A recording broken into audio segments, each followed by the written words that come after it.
tapu ke Vahefonua tamu ko tupu no tapu ke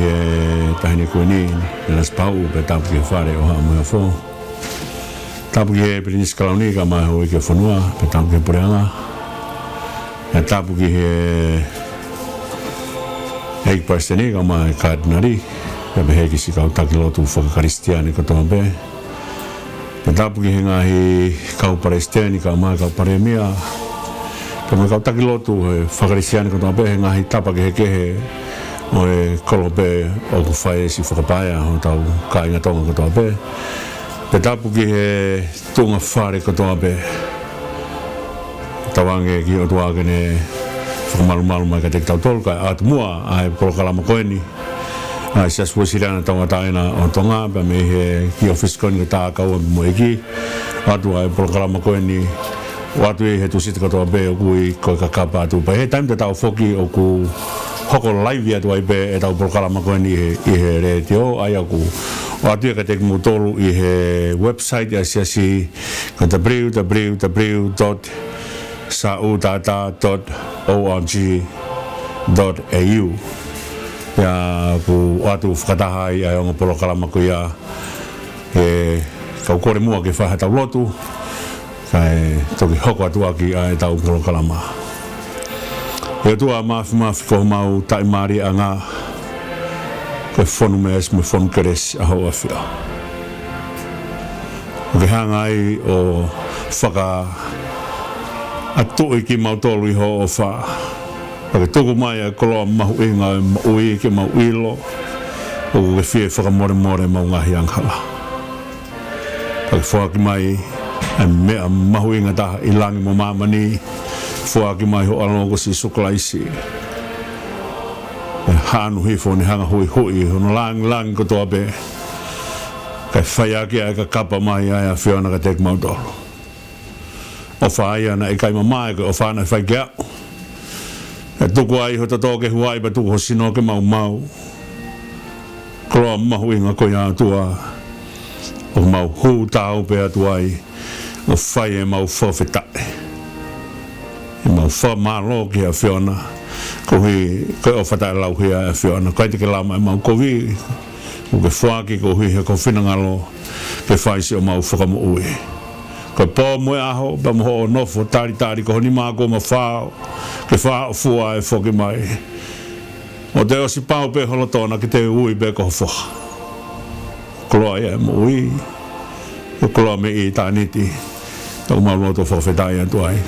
E koloa pe ko ia atua o mau vete atu ai e mau Angahala fua pe. E mau ilo, e o ofa ngofua ko ke whakamore ki mau tolu. Pa tu mua ke awea e mau kovi katoa pe ka lama ki tau whiao. E mahino ka teki mau tolu ko whinangalo ke whiao mo ki mau tolu. Ko tuunga nakia ai hanu hifo a sisuklaisi. Ka mea ko tuunga nakia ai hanu hifo ai lau maria maani o ni. Kei whai si ene tau kapo i ho mau lotolotonga. Malo whau e ofu. Ene awhi whio kuri o ako os malangi. Kei poto e ofa e tua he whakatoi toe o whae tangata. Tuka mau lotu pe o whakamalo atu. Ka mau lotu e atua tu mo ke pehe. Lawe mai ai ofa e whiona pa lawe atu ai polokalama. Wholofola e whiona ke si o mau kau ngā whanonga. Tuka wheha tapa o universi o mafola isi o mau kāinga to ngā whamore ke whakau ki ai. Haki mea si, ngata anga iwe ta ngata kau mau kore he mawhai ho o whakau moha o wholofola aina ki o mai ki mau awe. Whakau atu ki hokakai. Tāpu kina si o mau hau, o hono whare ka maha a mau whanua ki tonga. Tāpu kina si o mau kāinga tonga tope, o maangai whanua muri o mau whakapai ai. Whamunuia ki mau tolu ke mau KAKAPA ATU pa mo wholofola e whiona. Ka teki nau tolu, ka teki nau ilo, pe taria kloa e mo ui ko sisuklaisi. Whakaua ai lotu ku hake atu ke orita awha e whiona. Whakawhatai lotu mo ki mau tolu. Mea ngawa ki mau tolu ki mau whai ho whinangalo. A whio ai ka mau tamai ka mano what ko whanau. A whio ai ka mau tua ka whai puno ma pasia e mau huu ki a whiona. Mau kore ka toa eni huawha o sisuklaisi ko alo. Ko mau eiki pe mo whamu ui. Amen. Ko tau whakatapua kua whaki pia ko tau la kai en lo tu hapai e tau whakawhitai ki o tua pia e kai ngatai tau tapa kia te ia he koe ne keresi o kutungana kia e tau mea kotoa pe pe aku lahi whiunga ne keresi mo tau ngahi mea kotoa pe ko yo wat whakataha e o polokalama ko ni pe me he polokalama me ki office e tā kaua pe mo eiki atua e polokalama tā kaua pe mo e ai KAKAPA ATU pe mo e polokalama pe me he reti o ko tā kaua pe mo eiki hange koe na whaha nai ko te whamanat pe ka te mutolu mo mea mai i he e tau polokalama o e KAKAPA ATU pe heki he tā kaua pe mo eiki e whakahoko atu i he tua purelulu whatonga i ango tau polokalama reti o ko ni o ku lere he houa e ua wha o tau hanga rekodi a ngaahi konga ki mua i he aho pa tuku ange e polokalama ko ia ke ne hanga o to e replay mai i ngai taimi o wefiaf pa mo e po uri ke whai haki ki he aho ko ia ko hi ke lava whewhitu o inasi ai o iai ho tau kāinga tonga i he kolope pe ke au atu ka teknau tolu ai whakaamu ai siasi ke tau inasi i he mea awha mahu inga e o tua ke ome ne wholofola ke whakakato aki hono tā ke kina ki tau tolu e Vahefonua whatonga iange ai website ko ia ko www.sautata.org.au o ku mauai live stream ai reti o koe ni ai siasi tumo ke hoko atu i he tau lau Tohitapu o mahu inga foki o e mahino ka teki tau tolo ngahi mea onu tau peheko e Ako Tohitapu puke haa paki puke haa fua ngahi mea o ku tau hanga fua matala ake tau vahe i he wholofola ko mea mahu inga lau e wholofola ko wholofola ka mea mo ui ko tau lau e wholofola ake tau tui pa ku ngā ue hake ai wholofola ai o ku tohi ake vai tohi i he pepa o ko taimi ko tau lau tui ai e wholofola pa ku ngā ue mahiki hake ai wholofola me hewe ene whakatako tokua pehe o ku i kai mo oi ai ngahi matai tohi koe ka taimi tau lau ake tui pa ku ngā ue hake ai mawhai o ku i he wholofola ai o tua he ko wholofola e nei whai aki hono hiki ai mea nei ngahui aki ai universe ko ni ka ko mea e nei whai aki ho tau whakamo ui ko wholofola ku hoko mai o kakano ko mālohi e au whai o tua unihanga whakahoko mai ko ia tau pehebe ko tau lau wholofola e ni pa ku hanga he tau lau wholofola i he au whai o tua toko ni ki tau tolu ke mahino ka teki tau tolu ai ngahi mea u toka mai ki ai e whinangalo o tua ko hui he kai ki toi toka mai hono whinangalo o nei o ata pia mi hene wholofola he kono wholofola u toka mai ai ai ngahi le rei whakaeita ni te maoni o ni tupua ke whanga o toe ki lawei ai whakakaukau na tau whakaosi ki e tankou tāno ai ka selui peperi ni hanga langkon koe ai tempare mana tau whakaosi o whoke rea kon koe na whai koe sākala ia ne talango ka selui peperi ke au ai mana wahe he whakatafe mai pe me heongo ori we mea ke tauhi ake māma ke whai ake ngā ue pune rea koe na tau ngā ue aki i he tohi he palo fita he kai tu he ngu on au pito pana tau whakaosio se ka whakaukau koia u te kai ke langa siasi ai tangata pe mohono poto mo ne koloa langa siasi u whai ke lau maria o tua mea pea e whai aki a hono langa siasi mea pea whai aki hono tauhi siasi mawahe lau maria me teki tau tolu oku mea noa kotoa be mea oku whai he tangata koia ai tau ai mahu inga i taimi koe u tau tānoa ki he taimi na e toa e o wha e toa e o wha peko toa e o wha he taimi koe tō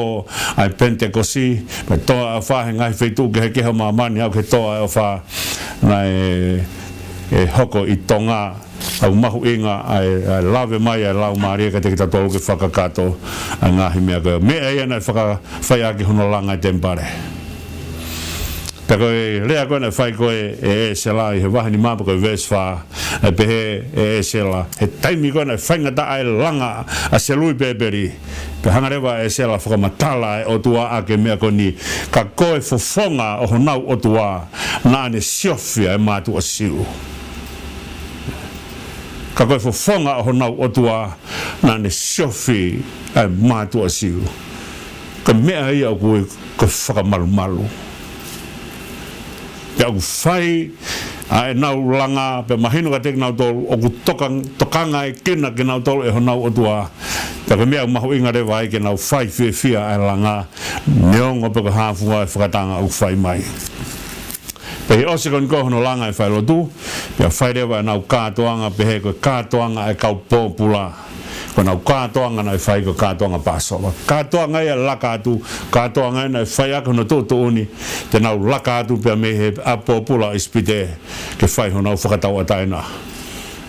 Aia koe, o maua e ongo whakakau e laka tu, i taimi koe na pass over ai koe ni koe angelo whakaauha, he whare kotoa pe o kau he pelu. Ko hui kai lava kau he pelu, o pass over pe me he apopula ke na uo ke taua taina. Ka whakataua taina au whai hono lakai, he angelo whakaauha, ai whare, o whinangale o tua, uni a whio hifo, o inasi he tātaa si sukalaisi.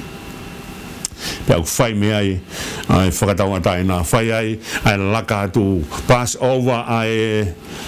angelo whakaauha, ko hi ka whai whakataunga taina, ke nau lava o hiki pa mihe a pōpula ke nau o ke taua taina. Ka pauna kai ke lava, ka pauna kai ke whakalaka angelo whakaauha, ko hai e lava ke toi laka atu. O tūtūni laka atu, me he lau, me hanga e he angelo whakauha o lākai ki nau tolu. Pea, koe pāsova, koe a koe pāsova ai kau pōpura. Koe whai hona o whakatau e taina. Pe tala mai rewa, nana honga tama te ia e pāsova. Koe pāsova uhingai ke lamwhi lau lau. Koe pāsova e. O ku to'o mai a he aho hono hongo fulu e urak mahina ko apipi. Aho hono fulu baka aho ko hono fulu mafa ko aho ia e fea e la mi ko va taimi ko aho hono fulu ke aho tafa taimi o fai hono tauhi ai la mi ko ia ke oana to ia hono mere fulu ba ngaahi ke ma o bito tako ko la mi ko to mai ko la mi o sino lelei he kai ke te hono mere fakai na tula ke to mai o ku ketu pe to mai o te hono ulunganga ke o ku ma pa ko mai ko o fai hono tauhi foi aho ko ia ke aho hono fulu mafa ko fai hono feia lami ta mere lami ko ia ta me ia na fai ko me ia ko fai fia e ka popula o ku ia na lami ke fai ke na pasowa pea i kai ke ngata pe tala noa ko ni ko lami pasowa na tamate i mai ka whakapopula ko toa pe pa mai kau taula e ko toa pe. Na kai ke pehepe ko tala noa pe ke kakai, na tala noa ke kakai na nau takelo tu. O nau kau kotoa e whie mau halam pasowa. E tōmu ke tau hiki mai ke tohi koni koe i hono hanga e ate siasi o mai koe a kau whanonga hono wa. Whanonga ulaki, koe whanonga ia a se lui pēperi, ko nau tolu ena ulaki whoki mai koe ni koe pēr mihi whakahe. Whanonga hono wa ko whanonga ia a ESELA. Ko whanonga ia e taula eki pēr moe, ko taula eki pēr kainga tai pane toi puke whoki, pēr moe koloa koe ni koe skalai pē ia. Kone hau ko ia ko ne hau whakataha pe mo o wau whai la o lotu hau whakataha pe mo lao o whai lotu na tau whakaasio se a konga ko ia ka pe mea mahunga ke tahonga lawe ia mea ko ni ko ne hokohoko ko ni ko mai ESELA ke au ko ka elone tau tangata honga fulumano i kai motu e nau tauhi ai whatongia hoko pe mehe kui hau ke tamai hau ke toenga o e whangamoko puna whai mai hau mai kia ESELA o nau kei tauhi kotoa pe hau ke taimi o whakahe o nau kei anu beba mo whatongia ke nau tauhi o wau whakataula eki na kai to'o mea teki nau tolu he taimi na nau no whamuri ai na nau o kei mahu inga ia he lotu nau kei tauhi ke sihowa aki ai mea ko ia ko ne hau koe hohoko ko ne hau mai koe ai hohoko au mai kia Siasi koe kuia hono hongo fulu mawha ko mea mahu inga ko Siasi ko taimi koe na tauwhia ai kau Uēsiliana he nau koe ki he o tango ke he Vahefonua muri pe hau ai kau whine mitia ni Pako taimi koe na whai koe nau tango ki ai pa toa ma haki whakaauha pako ne kam hau koe a Siasi hau finasi on hanga veloi ai tangata siu o kia pe mo fifine ai ta lolo wa finangalo o tua on hanga o te fai kovina ni te mo isleri ko hi ko finasi o ya ya to ta ha ku hanga mama hi ai mo oni ai o tua ko kovina ni ne fai ko kovina ni te merino to taimi ko na hoko ma finasi to kua e aho ko ya na e tu wa ya ma hak fa auha mahuinga tangata mamahi o tua fo i toko taha mamahi o tua ko mea mahuinga ki Vahefonua pero me na fai finesi ko hako ya ko na tupu haka ya ESELA Mane hanga to o ngo mea ko ya e ua ko te to e taula aki pa ne to ai tau hio la ko scribe pe ya pea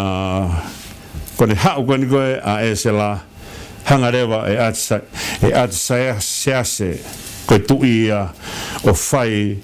ai tohi koini i kai ko ngata pe tohi koini ko na fai ko le si tohi na fai at Siasi ko hu ko funonga ia honoa ko funonga honoa na fai at Siasi tohi koini ko fahinga mahino ni ko nai he tui mahino ko na tau tano ai ko ka le si na pe he tohi a ko le si ke haua ke selu beberi ko ne ha ke te au mahino ke te au o finangalo asihova ke langa ai tempare ke langa i Jerusalema ta hanga lave fa kau au ka langa tempare pe langa ha fainga feitu pe ikai langa he ia kere na hanga he o tu ni ko na won ko ia ate Siasi hanga rewa e tu i ko ate Siasi ko ne fainga mahino en tu mo ko hanga lau atu ai vahe fitu pa ko vesi wonga fulmato lu o ku hanga i ate Siasi o fokotu e mea ko ni o sene ne hanga tu ni na tau lave mea ko ya ene tu ni ki o mai au wipu koula ko to pe mo u person ko to pe u mea ko koula ko to pe mo sriva na ave king Nebukadnezar ne ave ki Babylone one to ni ke foki mai o mea ko ya na ni ma fe tupu a ngaahi ere me ni te ngaahi mea ko ya koula mo sriva na fai aki hono tauhi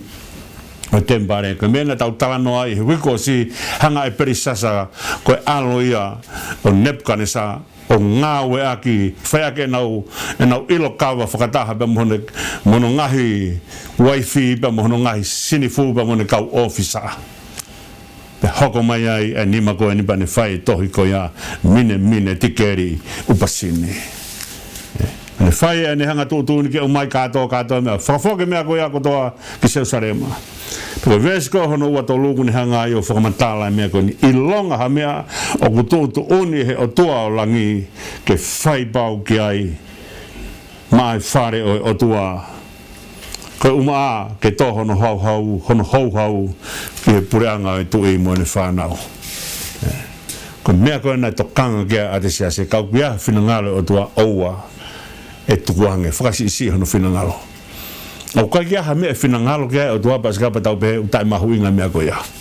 ko mea ko toa pe utoka ke finangalo o tua ko mea mahuinga ia ko funga ni mea ia he ko plani ai o tua ko mea o tau lerei ai ka tau ka fou he finangalo o tua ko tau fou ia he lelei taha o mo ui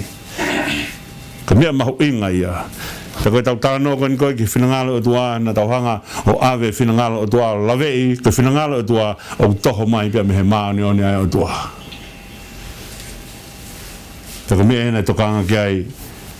a kingi ate Siasi Pea mai koe ke ai koe vesi wa toluia ya mea finangalo ke tua fai pea koe koe ke vesi hono ua ngfulu mawha o maari au pito ai tohi o fai he tui ka umaa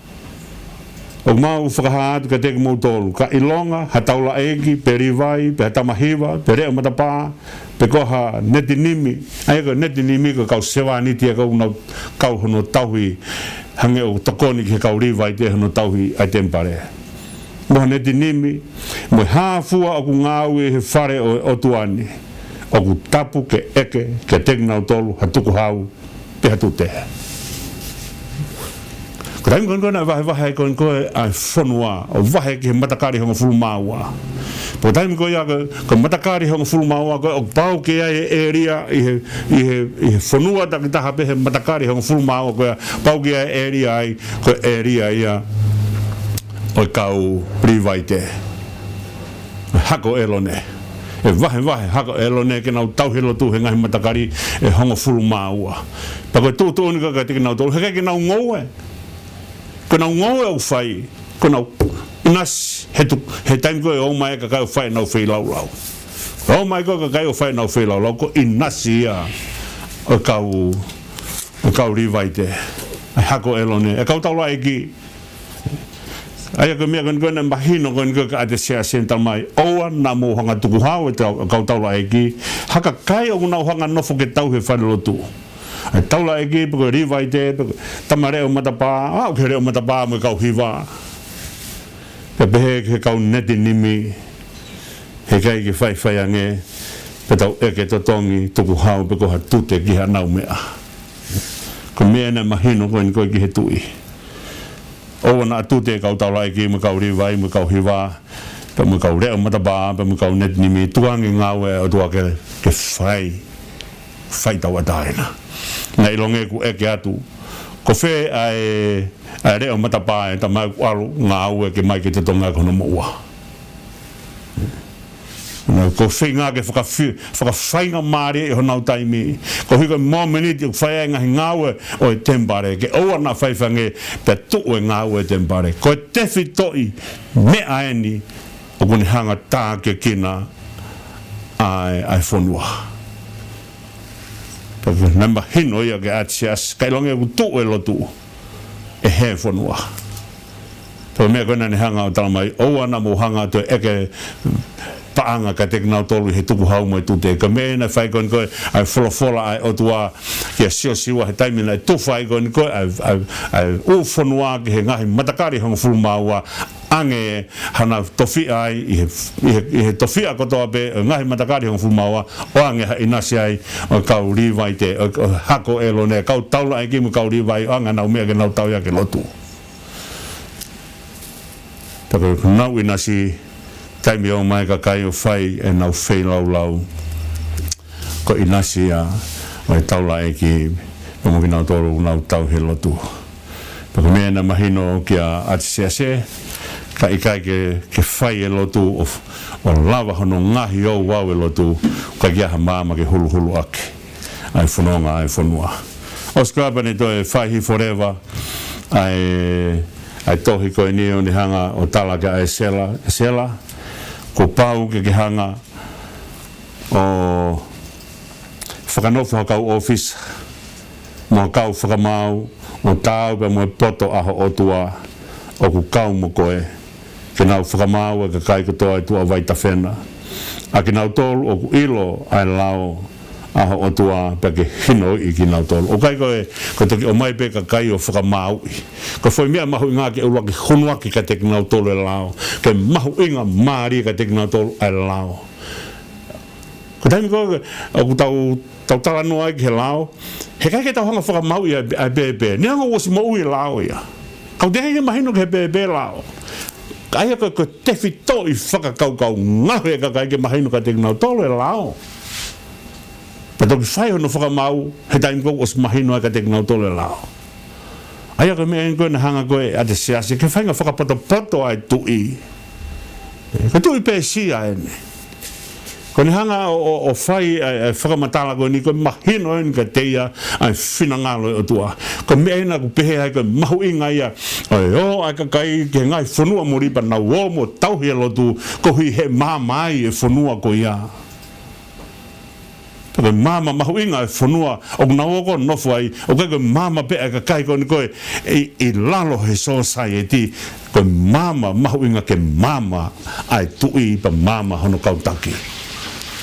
pero mena fai a Siasi ko ni hanga tal mai filia ka whakamau whakatau ke poto aho o tua porque na hanga whakamau e ka kai mo hinoi e ka kai ai ko hinoi e ka kai ke no ilo e lao mo mahu inga ia maria i he lao te whai rewa hano whakamau ki nau tolu i he mea o mahu inga maria ka teki nau tolu ai lao osko ia pa ni hanga rewa tala mai paka ilo rewa hakau tala ngata pa tau tea rewa ki nau tolu ka mea whakautua ia ku tau tala noa mau peki ai taina tau tala noa mai i he wike tapu ku tala noa ke au ke peki a na tau hanga tala noa e mea koe ni ko pau ke poto e lao he tau tea Ka longe o ka ke tau te lao mea vainga lao. Hoko pe lao ka mea vainga. Tala mai o e whakapo pe aspe ko ia pe alpe ka kai whakapo pe aspe no whakapo ana toluia pe tamai sai pe ka ke ha mea tau te ai ai. I kai ko pau ke poto e lao he tau te a. Ko le toka kato ia ai mea kui ko lao. Ke ohange ha mawhai tau te ke lao ko hi ka lava ke whakamahino o ku hanga he lao o mamahi e mooni. Ka pau he ke ange tau te a o ka ke hanga he lao mamahi e mooni. He ko mea mahu inga ia na he mahino koe ni ka ate sea se. Ko whiri koe ka whakamau, pa mahino koe ni koe e whaihono hino i e ka kai, pe osi hono hino i e ka kai, pe whakamau i ka kai, ka iloha kau pau tau te ana toro. Ko mea iok tau hanga o mai he tau ritu sia koe na koe i he tau i he oho mohe ai e ki tau hanga whae ritu sia koe ia ke tau tea e pau u pe mo kau mau lao koe tau lau koe ritu sia koe mea mahu inga ia ke tau hanga o whakakau i ai mea koe aka mea whakautua ai mea koe tau tea ka koe mea e o tuana ne whai ka te tau tolu ka kei lawa ke tau hanga fua e ne tau tea. Ko taim ko tau tea ai Angahala, ko ha mea mauai. Tau tea pe Angahala, pe kia Angahala, auha pe koia o auha i pe. Ka ki te ha mana ke kia ai. Heu ke tuha hono tau tea Angahala, ke ospe, sai tau tea Angahala, pe ospe tau tea Angahala tang, whukatua Angahala. Peka mau e whakatua Angahala ke kau he toi tuu osiangi ko ia na e te eki ai kia mea ke to tongi ako no mo ua pa mahino rewa ka tau tolu ta usai pe whai Angahala ia he ai pe tai mea whakatoi e whakatoi tuu ai pe unu mai ai Angahala ko ia o kau he toi tuu ko ni koe ke alu ki he mao ni oni i kai ko toi tuu ai Angahala he taimi ko ni kou osiai tau tea ko ne toi tuu hake ki he mate tae ngata o kai ke toi tuu hake ki he mo ui tae ngata. Ka mea ia koe na o mai ai a sisu i he ofa ai o tua ko hui ke pekea e maa ni oni po en hanga tatongi ai mo ua katoa pe na tau si lawe e whakaukau ko ia ko taimi tau tā noa ke pekea a sisu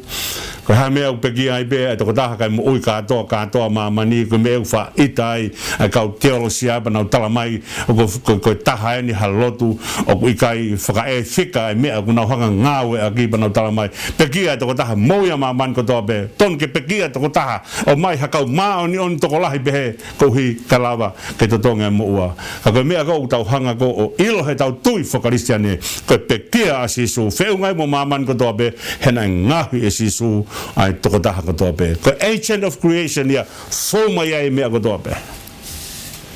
tangata mo mea katoa pe universi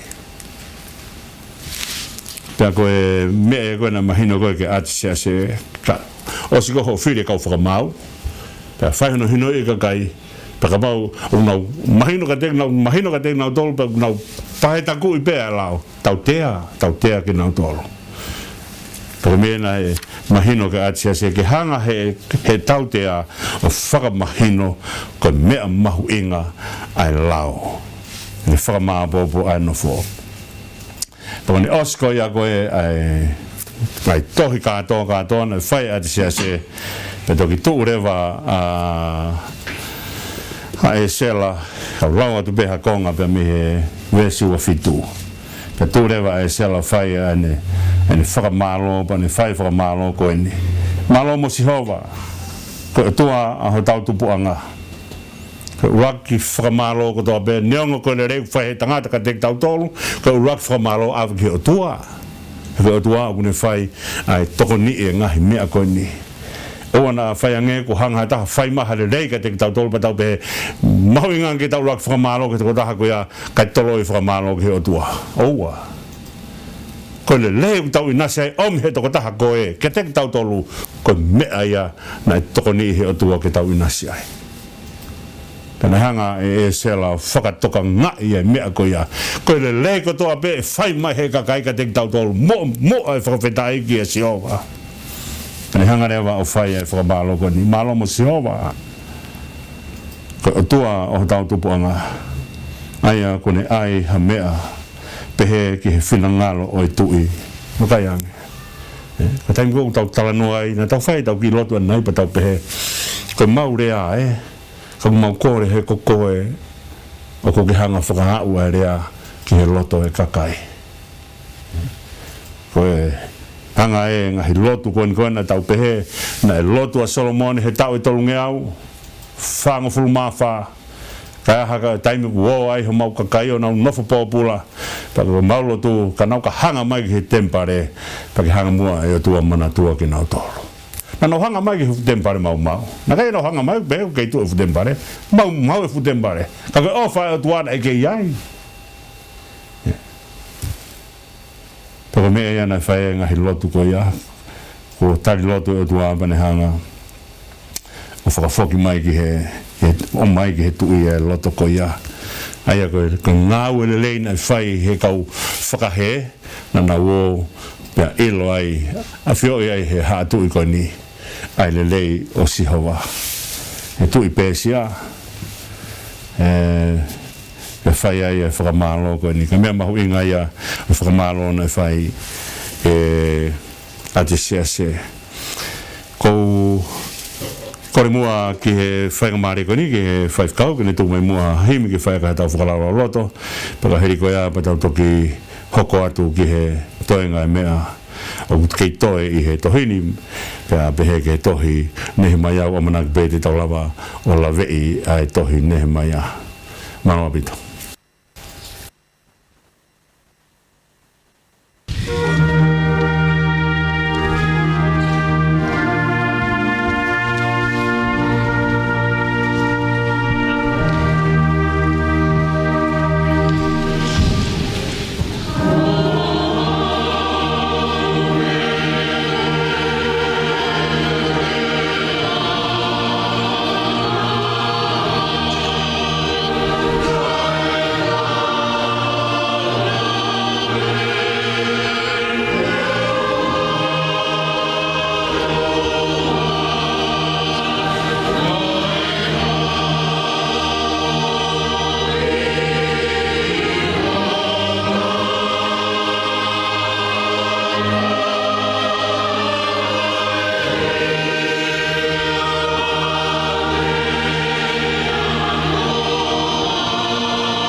Malo bito o ki kataki o tau whanonga whakatahai he tau mo polokalama ko ni ko e KAKAPA ATU pa pe whoke tau polokalama re tio tā kaua mo eki ai ako atu ia ke teki mutolu ko whamanatu beko hi ke mo whakatonga iange ai mea ko ia ko atu me website ko atu mea ai tau re tio www.sautata.org.au ke HIMI ko ni ko hanga whakau whiri mai ki whaiaka tau whakararo roto ko HIMI o whakatomala ko HIMI whako ni ko no whau a HIMI ko ni whiwhine ko Salote Erioti pe mei Pitania taimia no kuini whakatoria tota whitu walu hiwa ki he tauta walu whita hapa tuk malolo ai whiwhine whiwhine nai poto ko nea maga ko tau tolu fulu maua pa puke po ne puke ko ia lahi ne whelanga ki mo ngai whainga taa ke pa ne ngoi lolo mai mahalko mea ngauta whaiko ko lolo mai pe vai a ne whai lahi ngai whainga taa ne whauai po taim kona ne puke ai pea vai hono sino mo ngai mea ko ia pa kamata rewa ne mamahi pa ne hangi une ita ki he otua ne formatala ne ngahi mamahe ai ko kai una fo mai ko whainga ta ko mea ua ki foto mai ka tekna tolu foto mai na mamahi ko tala noa o tua ofa ko ne hanga o mai ngahi mamahi ko ni ke tau fo wai me fo ke whahinga ni huna honga tala mai mea ko ni te maoha ki langi te maoha ka toki eke ki o tua ai o mea ko ni ko hana behe ai ka mu mea ai ko tengo te toha ki langi ke to te hanga mantu me ka a vea tau tolu ia sisu ngale u fehu ia mo ui ko hame te to fa mana te ku hiri ku hanga he o tua o fa more mo fa ngalo ia te tau tolu ai ko me mahu inga ia ke tau una tau teu ke tau toki o haki lango eke ki o tua ko hai me nai pehe ai ko hai me nai pehe ai o se me ko ia o se ko hiri ia tau hanga pe tau tolu ki mua fulere ku hanga he o tua teu ma ki tau tolu ko mea mahu inga ia e o mea e ua ku tau tala noa ki ai mea ko whakatonu hia mo mea ko whakahao ko whakatonu hia ku tau onu ma obe mo ia ko historia ku hanga he whakatonu hia whakamaa ki tau tolu he taa si suklaisi tako ne maa pe ko historia ko ia ki tau te manata tolu ki au tonu ke tau te manata ki ai he uka ke te manatu e o tua ki ai ona tau manaki tau hake mo ngahi mea ko ni tala mai ka kai te mau hako eke ki he o tua fa more ko tau to hake ki ai tau ave si su ngalo mea ko toa foto no fofonga pe foto mo fa pe mahin ka te tau to eke mena tau fo he mahi kai tuku ai tau hanga o fa mahi o tua te tau to eke ngi o tua pe na fe la he mahi hu fanga fa tapu ika ko he tau foka ko ki tau eke ki o tua mea ko ia ka mea mahuinga e tau ai mamahi ko na fo ai ko e a Salote pa ko ne fo he mamahi ko ia ta konra hono to kona ene mo ui ya ko kona ko ene mo ui pa to ki hau e fai kau ko no nga ko sisa malani ko fai kau ka mo sisa lani ko hanga ni tamai o kore ki fai kau ha mo o toko ni ange hoku o whiwhine o ni hao whai na whanonga pe mo Salote pe na whanonga mo Salote whai pe lava e Salote o ilo ai ofa ai o tua he lotolotonga e mamahi koe hau ia e mea koe mama whaka atua mo malohi ofa atua tutui mai pe ofa atua he lotolotonga e mamahi ke hau mai ki he tōtaha whaingata ia pane hanga tatala hake ai mea koe apane i he lotolotonga e ne mamahi tene mau e whiawhia pane whanonga pe mononga na whanonga e pe a Salote mo whahinga whakautua ko ni alo e pe o au kino tau walunga fulu maua ko tau ena ni toki malolo ai tau e ni manga fulu ane whanonga mo whaingata alo e pe o malolo e pe he whaingata ko ia pone malolo ko he whaingata ko ia talo tonga ngahi whaingata ko na ne fowai ko mea kon ne taha ngahi himi fo himi e teo ni manoana ne hankon ko whau taha ngahi himi ai ko himi ko ni ko liu mai moritoni pa mo kau no tona to kon ka moritoni no whau ai no whatu ngahi taanga whakatonga ko himi ko koau be He Angahala ko kamata ko HIMI just as I am without one plea ai ko ne me ko foto atu ko be ya ko fu Angahala tape ko foi mahino mahu inga ia ke te hanga whakatonga e kita e mea ko ni ko Angahala kita whaingo fuanga e te pehe atu ko fu Angahala ena ko hao ko fu mea ko e siana ko whakauri uria whaingo fua e tau tuhu ki ai Kau whakahua ke peke whai whakau e nahi ma pōpō tāno po tānga taingo ko asma e tangata kai haa pa pehe mai rewa whine eiki fufui ate tau here mo tau mea ko siana ana ko hao e more mea katoa tau si leipola ka kai haa ko whai mahino mahu inga e ni ke te hanga o iloi whakapapau ia kita kua pe He Angahala just as I am without one plea. Aku ne hau ko ia ne tala mai si su ko e ko katoa e. Ako foto mai pa mo me katoa ko ia te au. Ka me mahu inga ko i he foi HIMI o kai ke ha mau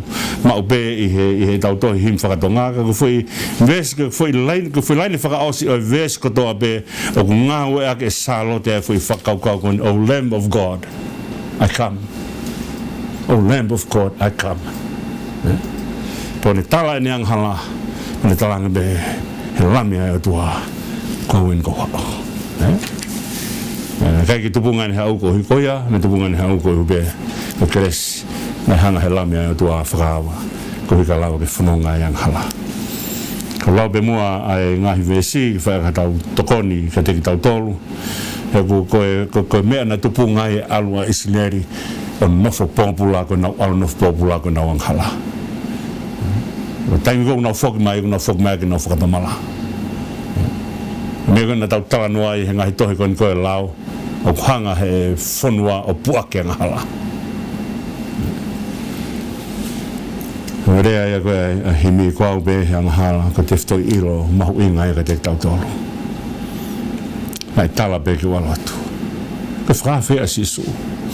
mandu tau tau whanonga mai he ngahi whakawhe pa tala mai whakawhe alu kamata pe me he hengi whai hake au ke hiwa, au ke tahawa, au ke tolua, au ke tahataha ke whai pea o tua he whakawhe tala pe ki alu atu ke hao iho tataa a hia matea ko au koe ka katoa whainga tangata ko hia matea ko tangi ko tōku tau alua i koe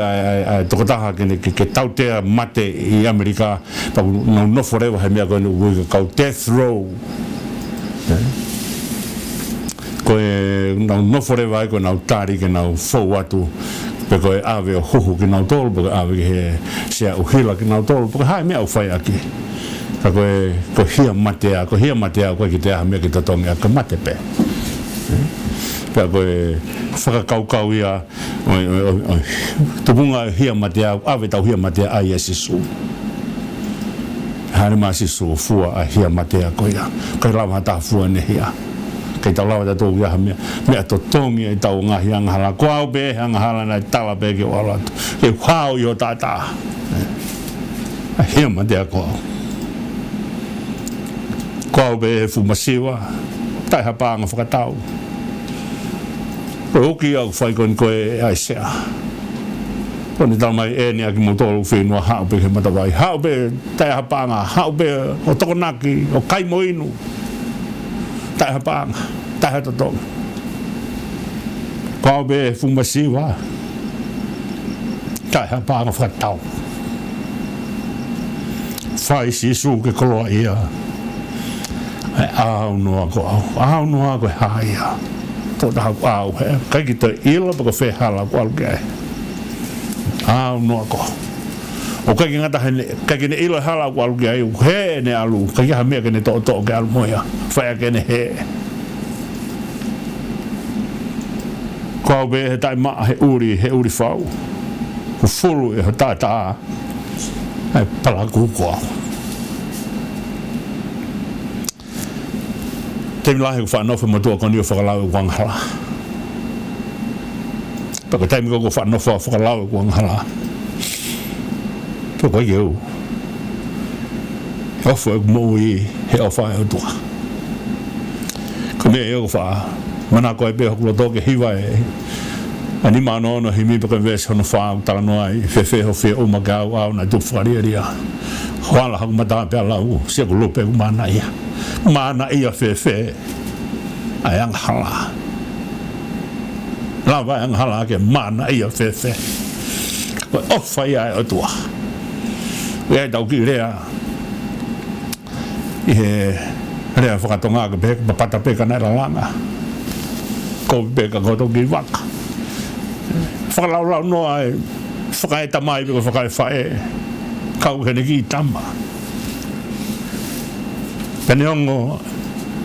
ene kovi he kai lawa ene kovi pe ko fotunga kovi o te ke ia pe me mana vai whae wai e ki rea ko ni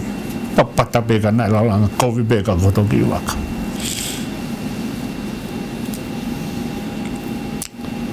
ves no fa ko au be na ke ui ai vai mo mahaki mao si fai to o fa ke mo ui ai mama te a ko mama te fu lo mama te toki haere mai ki o ilo hebe vai o petsai ta tau tolu fu mawalu hawa pita pa musione o ilo a heke ko na no fo he mata pa masansani tau tolu fu mawalu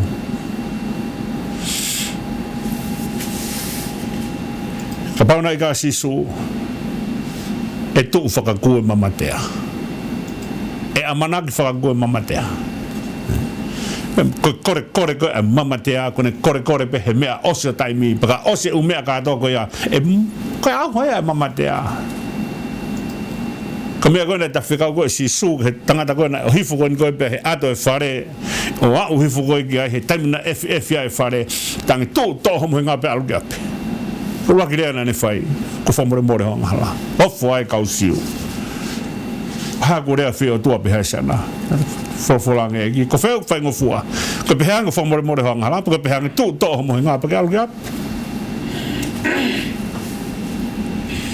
hanai kai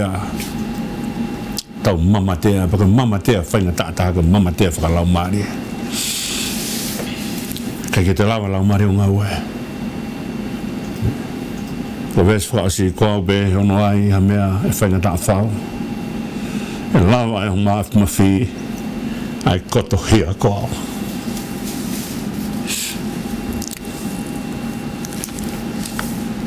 ko vete Angahala ko mea mahuinga vete Angahala vete ake loto mamahi he kovi ku te whai mamahi he te hanga whaka mamahi o tua mea ne rea pe hea e whoha mamau ko lafu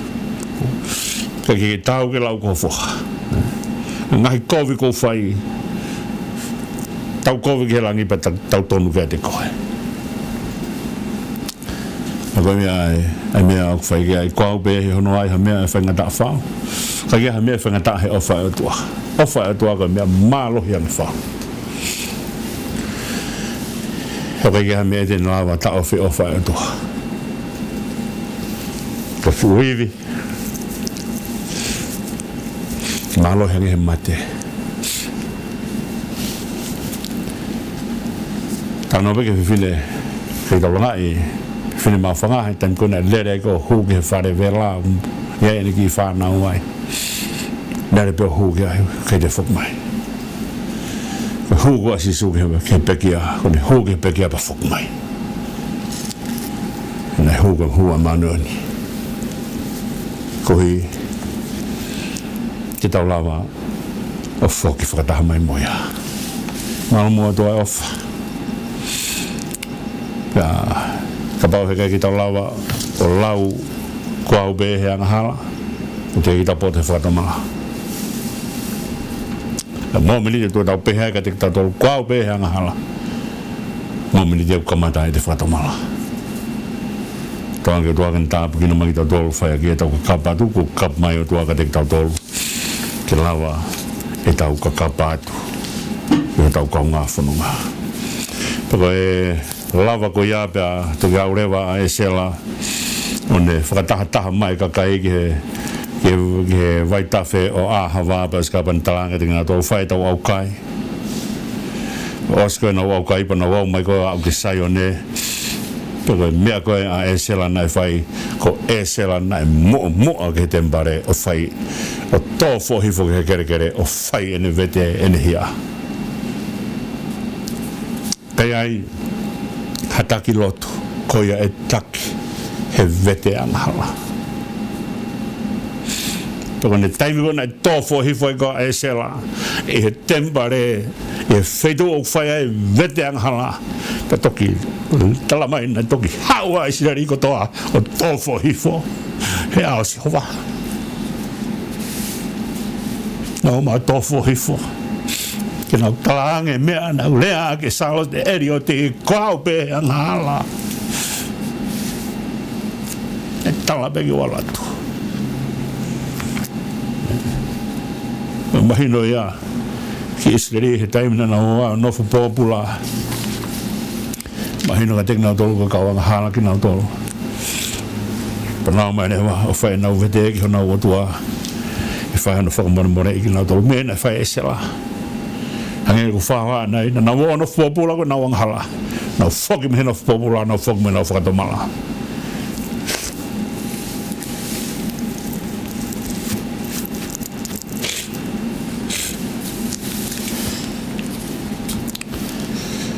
Tumbua ke tau ngata he i he tohi ESELA ka tau unu mai lawe i hakonga o tohi ane he mai a ka whakaukau whokea o ne he mai a o tua ko e te whakanonga o tua ko whakanonga aia ko whakaukau e whakanonga o tua o kai ke whakanonga pea he taimini pe hau he taimi o kai ke toi whakanonga pe tokua pe aluatu koe ai whakanonga o tua pe hau he taimi o lahi ai whaingata pe puri lewa whakanonga o tua i kai ko whakaukau e whakanonga o tua e whakanonga he taimi whia maari e whakanonga he taimi whaingata e whakanonga he taimi o lahi ai mea ke mau e whakanonga he taimi o hala ai ha mea e mau e whakanonga he taimi utala mai tau ataina e whakanonga he taimi utala mai ai ko puri tau ataina ai ako whakaukau ia o ne mai a ka inga e mo whakaukau e ne humi ai ako whakaukau e ne humi ko toko taha whakanonga ko comforta ai o ka inga a ne mai a pe mo ne humi utala mai ka te tau tolu ai whakanonga e o tua, ka whakanonga e o tua o ku mau ia, ai au ne tala mai, ka whakailonga e toko tahanonga au tui maupe. Ka toko tahanonga au tui maupe. Ka koloa ia au mau e nonga whaka o tua, he na tauhanga whuki o lawe e whakaukau ko ni.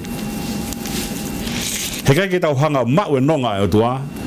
pe asan koe au kai ke tau mau e o tua, ko ia mea behe ia. Ko nonga he mau e tangata ai o tua, pe ko hanga he o tua o mau ai tangata kia te ia. O mea ne tuki tala loto ai ako staine, alu he mea ko toa pe o kumpe te ilo e nonga a mei whe, pa toki hao pe ilo e nonga he whatawhata ai o tua. O kai ko nonga ko he mea mamani, o kai ke poto mamani he whatu e nonga. Pe whoke toko lahi, taimi koe mao ai sirini, mao ai nonga. Ka koe whihai toko lahi inu na o mao e sirini, o te kai ke lau he sirini o ange nonga ka teki nau tō. Pe koe langi, pe koe lakanga. Koe kumi e nonga, kumi o tua. Ona tau kumi nonga, ma mao mihe o tua. Tau kumi nonga, pe tau kumi o tua. He ku kumi mai o tua ka teki tau tō. O ilongo fua nonga kohi, he ku kumi mai ai o tua ka teki tau tō. Ka pauna tuku ke whai ake ai tau kumi ki he o tua, whakau whai, kei tau ilo i tatoa o tua. Ka taimi kou tau whai ai lotu, tau kai ko tau unu mai o lotu, patau kaka ake ai mea o tau ilo patau to mai folofola o lau e folofola patau kaka ake folofola ke tau kaka ake ai poto pe tangata ke au ki he otua ikai oua na tuange ke pehe ko lotu ko hanga he otua o tokoni ki tau tolu ki tau fokange he otua ko lau mari otua o haere mai o tau kapu ki tau tolu tau wakai ange ki hanga a he otua o fai hono toko ni ki tau tolu he fo si tepu koto ape o ka ki aha fo si tepu e te tau kaka e ki he otua ko fo si tepu e kaka toko taha tangatai toki hala unu mai o tua tape moia o toko ni ia he mea koe ikai ne alu hake a o whainga ta ia pa toki hanga he otua toko ni ia he mea koe o kuei wha lea o tau pehe ko ngata kamata anga e otua oua mua na tau whai e mea koe ia kamata tangata me fe ya ne mea ke kamata me ai o kai au tangata os ono vi peto kamata o tua ko hivi kona ne kamata ki ko hivi me ai pe ka ba be mai tangata ko foi talo be ako panga be ako o alo ai te ka bona kai hanga tua foka foha ai foi talo pa ne be ma wa ono vi la wa ene me nguna nga foa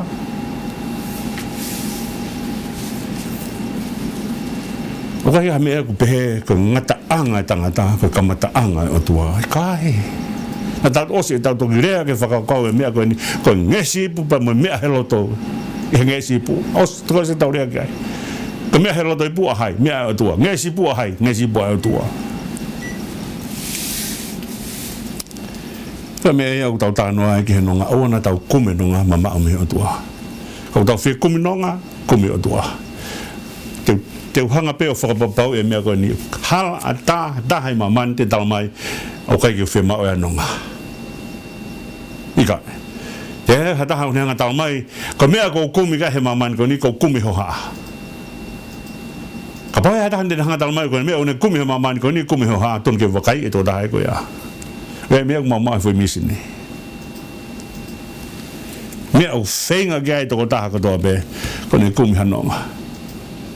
ka pouri une kumi hamea ke toko tai marmano ka momoko une kumi hamea ke maafanai ka fie kai une kumi hamea ke maakonai ka ngai mea ka to ka ngai mea fa fanga ke sino ko te fitoi fie mau e mo uko la marie ka pa ke nonga la marie ona ta mana e nonga ai mea ko to ape ko tai mo nonga ai ko la marie pa to mo ne rea ko fa he apostolo o fenga o ke mea ko to ape ke re a kinau tolu o nau tui ke o tua tene tari re pantari mo ko vi he nonga no la marie po nonga ko no la marie tene funonga fe marie he kai funonga launga ala tu pa a hoenia ku behe a ko ali ke tu kunga ko he kai launga he a he funonga he gunhanga o ilo e me a gure ke apostolo fenga we a ke me ko to ape ke re a kinau tolu kunau tu ke ho tua ko kolo ai mo ui ki tau kuminonga porque o tua o tenga we tau tolu ke tau kuminonga nei longe fai fai pa pe ta si na wa pe pa ilo pe au ton ke kuminonga pa kumi ke o tua ai kai o tua ko ne we tau tolu ke tau kuminonga ko ia kun hanga o we ai tau tu kunga fa kau ne we a tau o tau lau maria kune wei ho tau no to koia kune hanga wei hange koia na ku whakahoha ki ai ko lau maria kune hanga wei mau nganoa ko lau maria kune hanga wei loto tangata he kwa ke te ha mau nganoa he maman ko ni ka ko loto tangata ne wei koia ki tau whakamnonga po ta whakamnonga ki whe whakamnonga tau lau maria sai pe ai pe muta whakawhana pe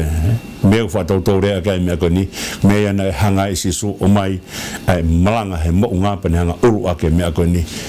munu ya ka ko ya ngoi masiwa no lau mari ko lau mari me mau nga ta hanga ka kai nonga lau mari mau tai me ko to pe he kai lava he poto whakata mai he kai lava he koloa he kai lava he langangi he kai lava he lakanga kai lava me ta ke nanga omi no nga ka te tau kai o ua pe ku whanga he whakatapu o ku lamu pe lau mari he nonga e o tua he whiwhi pe mo o tua me au whai ake aene mau e nonga Oke. Osi tau lo tu patau. Oska patau talamai. Ke ho ha atu pe tau lau mari pa man ka te tau tau.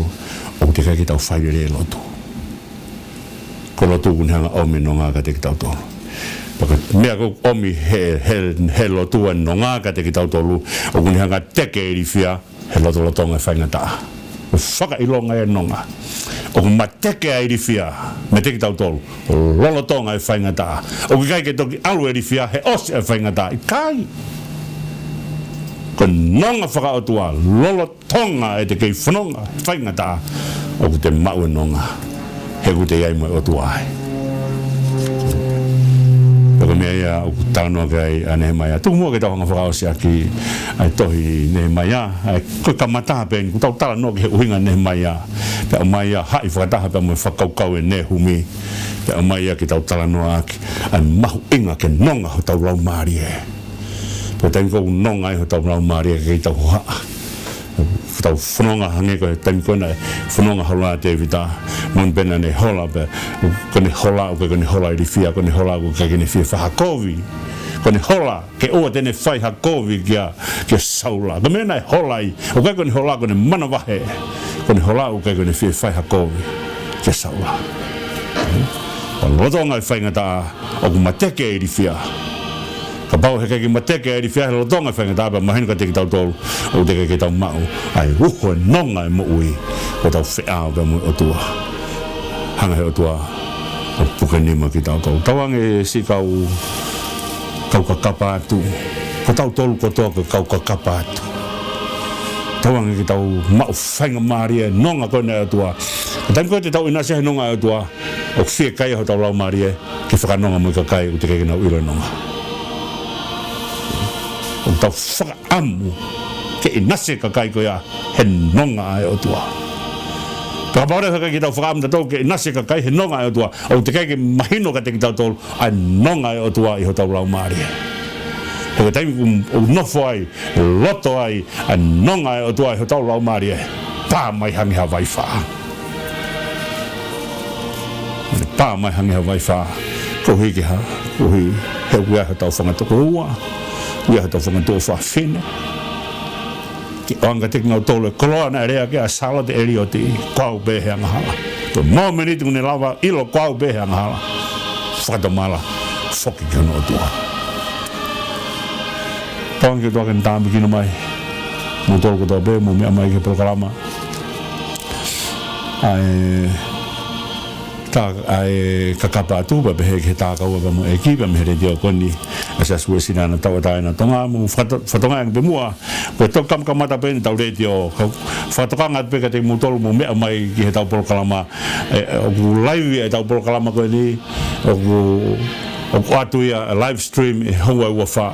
O ku iai ngahi polokalama, o ku atu live ka teki motolu. Kaya kung live ko ia, ko nea ko hi time po uri. Pako polokalama ko ia, e hokohoko atu e polokalama ko ia, replay ke te au ke pongpongi. Ko nea ko ki he ono pongpongi, o ku whai ai lotu heng, lotu ai le teo, ai Siasi.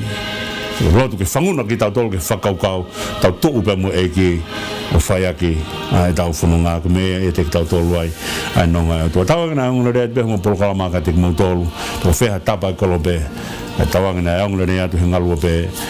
hau mo polokalama ka te ki mo tolu hono katoa pe. Ke tau whakas, o tua mafi, whono maula mare he whiwhia.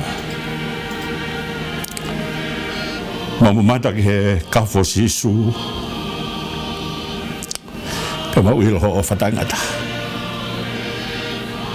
Ka mau ilo. Na kai te ke ki mau tolu, ke whae ki mau tolu, o ke be ki tai a te ki mau tolu, o ke wha a fua He Angahala. Hange ko ho wholofola ho tala noa, taimina e wha a fua ai tamai he whoha mau koloa. O be ho wha a fua he kau Angahala ku mau tolu. Malo be fo malo atu. KAKAPA e whiona, malo fausi KAKAPA mai. Fola hao ngato uku pu he kolosi ka re vare ka whai te riha mani ho waka. Kai te hanga ang kovi ho waka. E tu ke whoa. Ai uho e mafu. O sisu. E maringi mai vai mo dada ki whai maufu. whanonga he hala whanonga mo malo whai off malo tu bea tua mea katoa bea mo whai ki ate langi ki hoa whio tuki mau ilo ho mo ni he mau man koen pe he maam ka hau te mau sia mo i tangata kakai whaingata ia katoa pe eke mau kore whakao no ngā ka teki nau tau haere o haere aki nau tau tari mua ki mau tau mo lotu hake atu ia whio ai ka mau tamai ka mau no whaat ko whanau a whio ai ka mau tua ka whaipunau ma pasia e mau huu ki a whiona mau kore ka toa ene hua wha si suklai isko alo o ka mau eki me mwha mo hui e meni Pinga tanga e mo polokalama KAKAPA ATU pa wat whakatahai pa mo polokalama ko in tākau retio tākau mo eki ko e whakamuia kapa mai atua ke whakamahino ka te tautolu ni whie tākau pa mo hono kakai tawang na mo rea pe mo polokalama mo hen pe mo e sekretari panga Siasi tangata ko Fred V pa pe whaka mo whaifkau ko mo technician e wata ke mo polokalama ma upe pa me he KAKAPA ATU pa mo e tākau pa mo eki i kai ngatai ko ato ke mo polokalama retio ke te mo tolu i ka te whakaunga tu mua